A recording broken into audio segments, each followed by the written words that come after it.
do that all that time? Yeah. This is called Win over all the time? This is called The Little Wooden Robot and the Log Princess.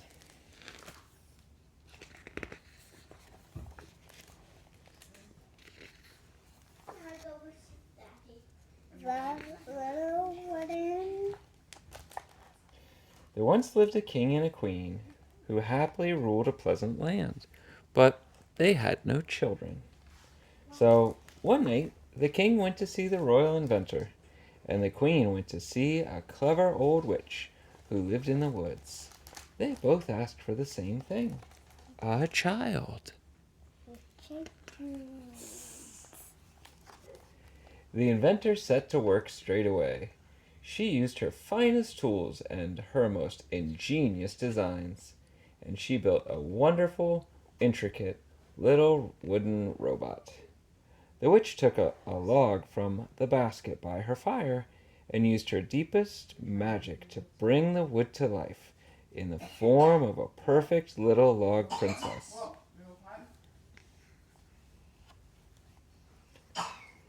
The king and the queen and the princess and the robot all loved each other instantly. The log princess was bold and clever, but she had a secret. Each night when she fell asleep, she turned back into a log and would stay like that until she was woken by the magic words, "Awake, little log, awake." The little wooden robot was brave and kind, so kind, in fact, that he let a family of beetles nest in his workings, even though it tickled sometimes. Every day, the robot would wake his log sister, and they would play in the castle and the gardens until the sun went down and they were tired out. However, one morning, a traveling circus came to visit, and the robot rushed down to the courtyard without waking his sister. On the stairs, he passed a maid going up to tidy the princess's bedroom. When the maid saw the log, she said, "Oh dear, a plain old log lying in the princess's bed. What a disgrace!" and threw it out of the window. At that very moment, the little robot thought of his sister. "How selfish of me," he said to himself. "She's missing out on all these wonderful things." And he ran to her bedroom to wake her. He looked at the empty bed in horror. "Oh, where's the log?" he cried. "Oh, that?" said the maid. "I threw it out of the window." The robot looked out and spied the log rolling across the courtyard. He raced down, but the castle was atop a steep hill, and the log had rolled through the gate, over the drawbridge, and down toward the village. A goblin was pushing a barrel of logs through the village, and the princess log rolled right up to him. "What a lucky day," he said. "Another fine log for my load." The goblin took the logs to the river, where a barge was tied up. The captain paid him a copper coin, and his barrel load was tipped into the barge with hundreds and hundreds of other logs.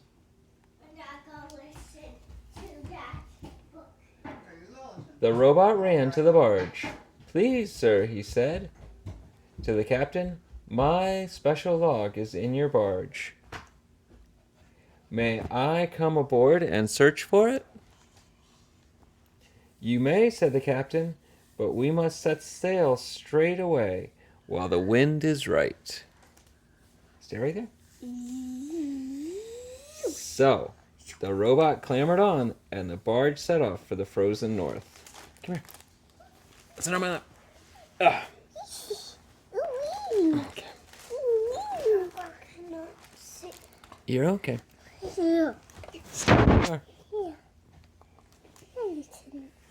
So the robot clambered on, and the barge set out off for the frozen north. They sailed for many days, but there were so very many logs that, even with the help of the crew, The little wooden robot could not find the right one.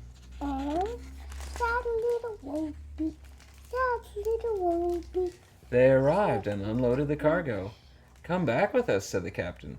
"The North is a dangerous place, and we can easily find you another log."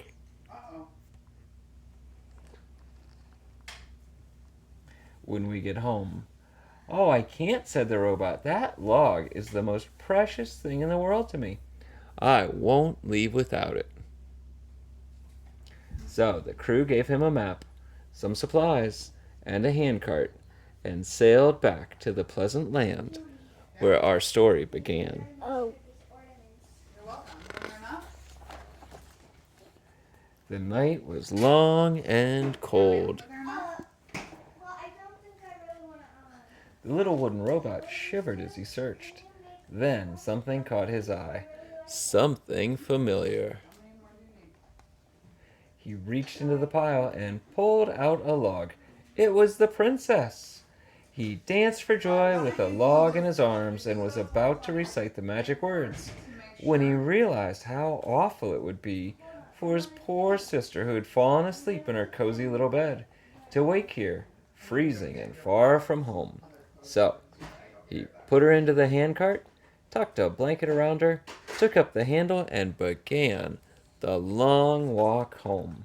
Oh, sad little Wobie. Sad little Wobie. Along the way, he had too many adventures to recount here. The giant's key, the family of robbers, the old lady in a bottle, the magic pudding, the lonely bear, the queen of the mushrooms. Oh, But each left him more exhausted than the last. His joints became stiff, and his cogs and gears wore down until one day he could go no further. oh. With the last of his strength, he said the magic words, woke the princess, and told her what happened. Where's that last one? How it was all his fault, and that he understood that she would probably never forgive him. "Oh, brother," she said, "how silly of you to keep all these worries to yourself. Of course I forgive you." She helped him into the handcart, where he fell into a deep sleep. She took the map and the handle of the cart and continued the walk home. She, too, had many adventures. The mischievous pixies, the dragon's egg, What is this? the mischievous pixies, the dragon's egg, the feuding hunters, the haunted well, the enormous That's a ghost. the enormous blackbird, the baby in a rose bush. Good job. The princess knew that whatever happened, however tired she felt, she must not fall asleep. But one night, as she was trudging through a dark forest, which she was sure couldn't be that far from home, she began to yawn. And her eyes felt heavy, and her legs felt tired, and she thought of her cozy little bed in the castle. Perhaps I shall just close my eyes, just for a moment," she said. And with that, she fell asleep and, pop, turned into a log. The king and the queen missed their children terribly. Soldiers had been sent searching in every direction, and a huge reward had been offered, but it was no good. The queen would not leave her bed, and the king sat alone in a tower, staring out in the deep, dark forest. Little did he know that the forest was in a clearing. Little did he know that in a forest was a clearing, and in the clearing was a handcart, and in the handcart was a little wooden robot. And How would he know that? He could just walk there.